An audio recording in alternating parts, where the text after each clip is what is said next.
নমস্কার। আজকে সূর্যগ্রহণ নিয়ে আলোচনা করব, অর্থাৎ সূর্যগ্রহের ট্রানজিট নিয়ে আমরা আলোচনা করব। আমরা জানি প্রত্যেক মাসেই সূর্যগ্রহ তার নিজের মতোই সে ট্রানজিট করে। এই মুহূর্তে সূর্যগ্রহ বসে আছে আপনার মীন রাশিতে।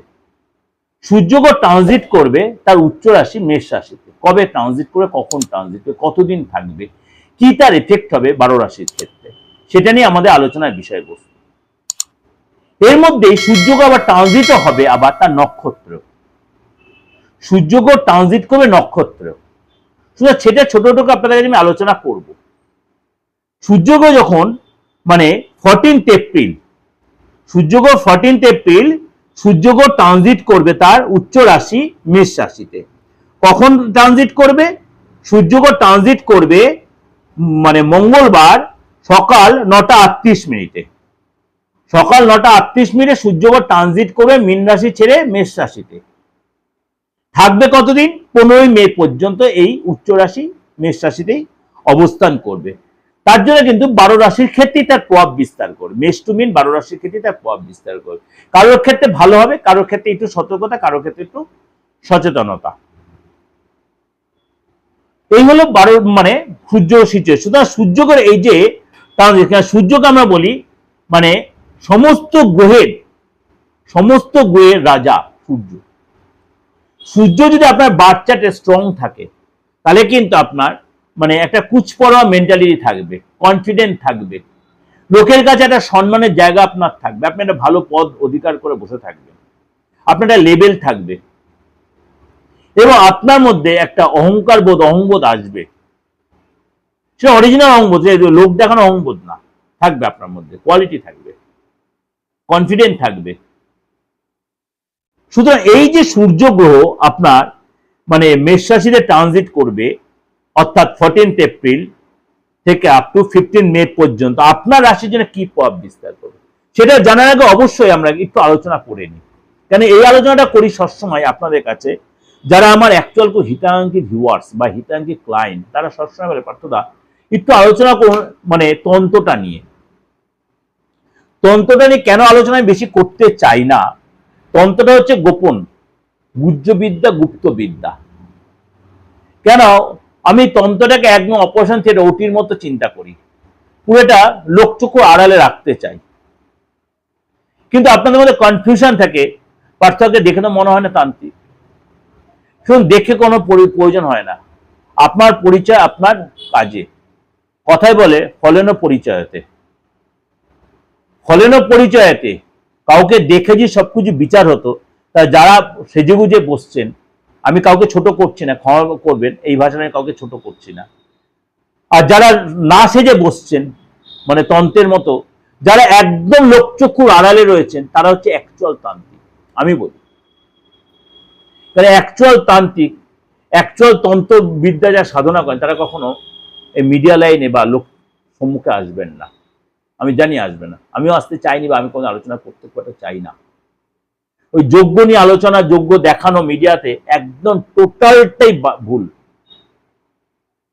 যোগ্য করা, দেখানোটা এটা সম্পূর্ণটাই ভুল। কোনো দেখানো, যোগ্য কোনো দেখানো যায় না, করতে নেই। আহুতি দেওয়াটা দেখাতে নেই, এটা সম্পূর্ণ গোপনীয়তা মেনটেন করতে আমি অন্তত মনে করি। কারণ আমার বংশ পরম্পরায় যেভাবে চালিয়ে এসছে, এবং যারা আমাকে, যাদের কাছে আমি শিখেছি, যারা আমার গুরুদেব ছিলেন, এই তন্ত্রের গুরু, একাধিক গুরু ছিলেন আমার সেই সৌভাগ্য হয়েছিল, তাদের কাছ থেকে শিক্ষাটা পেয়েছি। তারাই বোঝেন, তাদের জন্য আমি কোন এই মিডিয়ায় বসে তন্ত্রের এই বা যখন যোগ্য করছি, তখন সে ভিডিও করেন, কাউকে কোনো প্রেজেন্টেশন করিনি মিডিয়াতে, প্রয়োজন মনে করি না। যখন আমি ইলেকট্রনিক্স মিডিয়াতে তখনও কোনো প্রয়োজন নয়, যারা আমাকে আগে থেকে চেনে তারা জানেন। কিন্তু এখন আলোচনা করি কেন, আপনাদের মধ্যে কনফিউশনটা সেটা কাটানোর জন্য, যে তন্ত্রটা আমার রক্তে, বংশ পরম্পরায়, এবং আমি সেই সৌভাগ্য হচ্ছে সেই তান্ত্রিক, সেই গুরুর কাছে আমার তন্ত্রের শিক্ষাটা পাওয়ার জন্য। তাহলে একে হয়নি, আবার আমি ডবল পেয়েছি। সুতরাং এই যে তন্ত্রের পাওয়ারটা দেখানোর জন্য আমাকে সেই যুগে বসার কোনো প্রয়োজন নেই। আমার কর্মই বলে দেবে আমি কি কাজ করে দিয়েছি এই বিগত 29-30 বছর ধরে, বা আগামী দিনগুলো আমি লোকের জন্য সেই সেবার জন্য নিয়োজিত হয়ে আছি। চলুন তাহলে এবার আলোচনা করি যে আপনার এই সূর্যের ট্রানজিট আপনার জন্য কি প্রভাব বিস্তার করছে। সিংহ রাশি খুব ভাইটাল, আপনার ঢাইয়া চলছে, আপনার রাশিতেই কেতু মহারাজ বসে আছে, আপনার একাদশে দেবগুরু বৃহস্পতিও রয়েছে এবং আপনার রাশির অধিপতি সে এখন উচ্চস্থানে বসে, ইটস মিরাকেল। কিন্তু এখানে একটা কিন্তু আছে, শনি মীন রাশিতে বসে আছে, সেটা এখানে ফ্যাক্টর। কিন্তু আপনার রাশির অধিপতি আপনার কিন্তু উচ্চস্থানে বসে আছে, আপনার পিতার সাথে সুসম্পর্ক তৈরি, বসের সাথে সুসম্পর্ক তৈরি, আপনি দীর্ঘদিন সরকারি চাকরির চেষ্টা করছেন, চাকরি পাওয়ার প্রবল সম্ভাবনা, আপনার কনফিডেন্ট বাড়বে, আপনাদের একটা ঊর্জা বাড়বে, আপনি মনে করেন কোনো কাজ এতদিন আপনার ঢিলেমি চলছে সেটা ডেভেলপ করবে, আপনি একটা মোটা কিছু পাওয়ার আশা করছেন সেটা আপনার ডেভেলপ করতে হবে। যদি বাচ্চা রবি ভালো সোনায় সোহাগা, যদি আপনার পিতা থেকে থাকে তার শরীর স্বাস্থ্য ভালো হবে, তার সাথে সম্পর্ক ভালো হবে, সে আপনার অ্যাডভাইস দেবে, সে আপনার উপযোগে কোনো গিফট করবে, সে সম্পত্তি নিয়ে কোনো প্রবলেম চলছে প্রতিষ্ঠানে সেটা ডেভেলপ করবে, সে সম্পত্তি আপনি পেতে পারেন, বাবা আপনাকে কিছু হেল্প করবে এবং কাজের জায়গায় বসের সহায়তা পাবেন, বস আপনার প্রমোশন দেবে, বস আপনার সাথে একসাথে সময় কাটাবে, সে একটা ঘুরতে যাওয়ার প্ল্যান করবে, আপনাকে নিজে থেকে অ্যাডভাইস দেবে,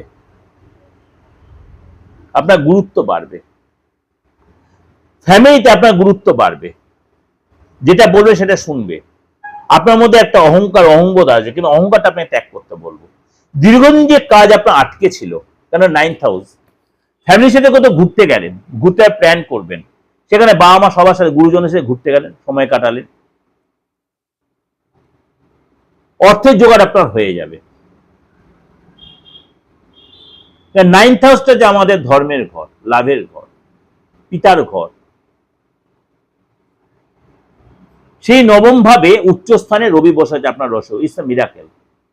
এই আগামী একটা মাস আপনার জন্য কিন্তু অনেক দিন আপনি সুরা পাবেন, সম্মান পাবেন, মান সম্মান বৃদ্ধি হবে। যারা আপনাকে ইগনোর করছিল তারা আপনাকে সম্মান দেবে, আপনার মধ্যে ঊর্জা বাড়বে, কিন্তু আপনাকে বলবো আপনি অহংকার ত্যাগ করবেন। আপনি যদি ডিপ্লোম্যাটিক ভাবে যে কাজগুলো আটকে সেখানে যে আপনি তাড়াহুড়া না করে ডিপ্লোম্যাটিক সেখানে মানে অ্যাপ্লাই করেন, সাকসেস পাবেনই পাবেন। অর্থাৎ আপনার ব্রেন দিয়ে বুদ্ধি দিয়ে যদি অ্যাপ্লাই করতে সেখানে আপনি আগামী এক মাস আপনার মাস, যতই কেতু মহারাজ আপনার কাছে থাকুক, আপনার একাদশে বৃহস্পতি, আপনার উচ্চ রাশিতে রবি বসে আছে, দারুণ সিচুয়েশন। কিছু কিছু বলছে জটক বিচার, জটক বিচার তো অবশ্যই প্রয়োজন। আপনি এত একটা মানে জীবনে প্রবেশ করতে যাচ্ছেন, ছেলে বা হোক মেয়ে হোক, বা আপনি প্রেম করেছেন, প্রেম করলে সেটা করাটা ঠিক হবে না। আপনি আমার একটা রিলেশন রয়েছে, জটক বিচার দেখালে ভুল বেরোচ্ছে, জটক বিচারটা খুব মানে এখন এই ল্যাপটপে বা আপনার অ্যান্ড্রয়েড ফোনের মাধ্যমে জটক, এটা কিন্তু একদমই ভুল। ওইভাবে জটক বিচার করতে অনেকের দেখালো 36 মিলে গেছে, তারপরে সংসার ভেঙে গেছে। আমি নিজে দেখেছি, সে নিজে এসে বলেছে তার বিচার করে দেখে 36, তারপরে সংসার ভেঙে ডিভোর্স হয়ে গেছে। হয় না, জটক এটা সস্তা নয়, কুট বিচার একটা সস্তা নয়, টাইম দিতে হয়। সুতরাং আপনাদের বলি, যার কাছেই যান বিয়ের আগে জটক বিচারের সাথে সাথে অবশ্যই ব্লাড টেস্টটাও করবেন। আপনার ব্লাড টেস্ট কি বা আপনার পার্টনার ব্লাড টেস্টটা কি, ব্লাড গ্রুপটা কি, এবং ব্লাডে আরো কিছু ব্যাপার আছে সেটা অবশ্যই টেস্ট করবেন। সেগুলোর কারণে অনেক সন্তানতে ফ্যাক্টর হয়, বা আপনার কোনো ক্রনিক রোগ নিয়ে আপনি ভুগছেন কিনা সেটা অবশ্যই জানাবেন। কেন এটা সায়েন্সের মতো, আমি শুধু আমার দিকটা দেখলে হবে না, এই ডাক্তারি যাওয়াটা আপনার সাথে আলোচনা করলাম, এটা প্রয়োজন পরবর্তী প্রজন্মের জন্য, অবশ্যই প্রয়োজন। দ্বিতীয় কথা, আপনি যে ফ্যামিলিতে বিয়ে করছেন, শুধু ছেলেটাকে বা মেয়েটাকে দেখলাম, ফ্যামিলি কালচারটা দেখুন, তার মুখোশ পড়ে নেই তো, আপনার বাচ্চারে সেটা প্রকাশ পাবে, আপনার হাতে সেটা প্রকাশ পাবে। আপনি যার সাথে রিলেশনে সারাটা জীবন যার সাথে কাটাতে যাচ্ছেন, সে কতটা আপনাকে ভালোবাসে, সে মুখোশ পড়ে আপনাকে ভালোবাসে না আপনার অন্য কিছু ভালোবাসে, সম্পত্তি না আদার্স কিছু, এটা দেখুন। এমন লোক দেখেছি খুব গরিব কিন্তু মন খুব ভালো, সারাটা জীবন সংসারের সুন্দরভাবে কাটতে টেনে দিয়েছে। আবার এমন অনেক রিচম্যান দেখেছি বিয়ের দুদিনের মধ্যে সংসার ভেঙে যাওয়ার ব্যাপার আছে, তার অনেক চিন্তা ভাবনা, তার অনেক কিছুর মধ্যে আকৃষ্ট জড়িত। এইগুলো কিন্তু যাচাই করবেন, সেগুলো কি করে আপনি না পারেন কোনো ভালো কারোর কাছে যান যে ভালো বিচার করতে জানে, হাতটা দেখে ফেসটা রিড করে ছকটা বিচার করে, এগুলো আলবাত করা যায়, করে তারপরে আপনি তাহলে এত ডিভোর্স, এত অশান্তি, এত মানে অত্যাচার আচার হয়েছে, ছেলে হোক মেয়ে হোক, অত্যাচার হবে না। যারা প্রেম করছেন তাদেরকেও বলি যে সুযোগ থাকে সেটাও করবেন। ডেট অফ বার্থ নিয়ে তো কি হয়েছে, আপনি অন্য ধর্মাবলম্বী তো তাতে কি হয়েছে, মানুষ তো, বিচার করার রায় সবার আছে। যে ভালো বিচার জানে সে সব রকম ভাবে বিচার করতে হয়, তার কাছে কোনো ওই ধর্মের ব্যাপার আসে না। আমার কাছে তো আসেই না, আমি এগুলো মানিই না। আমি মনে করি আপনি মানুষ আমি মানুষ, এটাই আমাদের পরিচয়।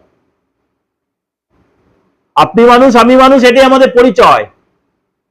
আমি এটা মেনে মনে করি যারা আমার কাছে পুরোনো আমার রিলেশনে বা আমার সাথে জড়িত আছেন তারা প্রত্যেকে আমি সবার সাথে কিভাবে মেলামেশা করি। শুধু আপনাকেও বলছি যার কাছেই যান এই জিনিসগুলো মেনটেন করবেন। আর মাঙ্গলিক নিয়ে কিছু কথা বলছেন আপনারা, মাঙ্গলিক ব্যাপারটা এত ভয় পাওয়ার কিছু নেই, কালসর্প দোষটা ভয় পাওয়ার কিছু নেই, শনি মঙ্গল যে বীজ দোষ সেটা একটা ব্যাপার আছে, এবং 27টা নক্ষত্র, এমন কিছু নক্ষত্র আছে যেটা বিভাজিবিলিটি ফ্যাক্টর হয়, বিভাজিবিলিটি ফ্যাক্টর কিছু কিছু নক্ষত্র আছে তেমনি। তার মধ্যে একটা নক্ষত্র বিশাখা নক্ষত্র, ডিস্টার্ব একটু দেয় বিশাখা নক্ষত্র। ধনিষ্ঠা নক্ষত্র, ঠিক আছে, রেবতী নক্ষত্র, এগুলো ডিস্টার্ব দেয়। উত্তর ভাদ্রপদ নক্ষত্র, এগুলো ডিস্টার্ব দেয়। তাহলে সবই দেবে না, এদের কিছু কিছু মানুষের ক্ষেত্রে আমি অনেক ক্ষেত্রে দেখছি ডিস্টার্ব দেয়। সুতরাং এইগুলো একটু দেখে নেবেন, আপনার নক্ষত্র বা আপনার পার্টনার নক্ষত্রটা কি, বা কুট বিচারের যে দরকারটা আছে সেখানে কুট বিচারটা বিশাল ভাইটাল ব্যাপার জটক বিচারের ক্ষেত্রে। মাঙ্গলিকের ক্ষেত্রে কুড়িবাহনের মাঙ্গলিক, পুরুষ মানুষের মাঙ্গলিক হলে বেরোজগারি দোষ তৈরি হয়, আর মহিলা মানুষের মাঙ্গলিক সে রোজগার করবে কিন্তু সাংসারিক সুখটা কম হয়, সে একগুয়ে কিনা, অ্যাডামেন্ট কিনা, তার বৈধব্য আছে কিনা, এগুলো একটু কাটিয়ে নিলে কিন্তু করে নেওয়া যায়, রেক্টিফাই করলেই করা যায়। সেই মেয়েটাকে বিয়ে হবে না, সেই ছেলেটাকে বিয়ে হবে না, আলবাত হবে যদি আপনি মানেন। এমনকি শনি মঙ্গল বীজ দোষ হয়ে বসে আছে, বৃহস্পতি কেতু এমন কম্বিনেশনে বসে আছে, শুক্রমঙ্গল কম্বাইন্ড হয়ে বসে আছে, শুক্রমঙ্গল কম্বাইন্ড হয়ে বসে আছে। যারা জানে শুক্রমঙ্গল কম্বাইন্ডটা কতখানি মানে রিলেশনে যেটা কতটা ফ্যাক্টর, সন্দেহ যা তৈরি আসে, অন্য রিলেশন চলে আসে, এক্সট্রা রিলেশন চলে, এক্সট্রা ম্যাটার রিলেশন চলে আসে, শুক্রমঙ্গল কম্বিনেশন। খারাপ ভাবে নেবেন না, ইচ্ছা না হলেও হয়ে যায়, আপনার বা আপনার পার্টনারের হয়ে যেতে পারে। এইগুলোকে অবশ্যই একটু রেক্টিফাই করবেন, দেখবেন আপনি অনেকটা আপনার সংসারে অনেক স্মুথলি আপনি চালাতে পারবেন। এটা আপনাদের হচ্ছে ওভারঅল প্রেজেন্টেশন আমি দিলাম, অবশ্যই আপনাদের ভালো লাগবে, অবশ্যই মিলবে। যদি দেখছেন আপনার কখনো কোনো প্রবলেম আপনি ফেস করছেন, নির্দ্বিধায় কোনো কারোর কাছে যান, হাতটা দেখান যে আপনার বাচ্চারা যে হাতে কোনো ফ্যাক্টর হচ্ছে কিনা। যদি দেখেন হাতে মঙ্গলে যারা ভালো আছে তাহলে এত অসুবিধার কিছু করেন, বা আদার্স গ্রহগুলো সাপোর্ট দিচ্ছে আপনাদের, ভয় পাওয়ার কিছু নেই, সেই আপনার প্রতিকার বলে দেবে। আর যদি মনে প্রার্থনাজির কাছে আসবেন, নির্দ্বিধায় আসবেন, একটা ফিস দিয়ে আপনি আপনার প্রেডিকশন করে যে প্রতিকার দরকার আমি বলে দেবো, সেটা আপনি নিলে সেই জায়গাটা আপনি রিলিফ পাবেন। 891073325943960106 অবশ্যই ফোন করে নেবেন। নমস্কার, ভালো থাকবেন।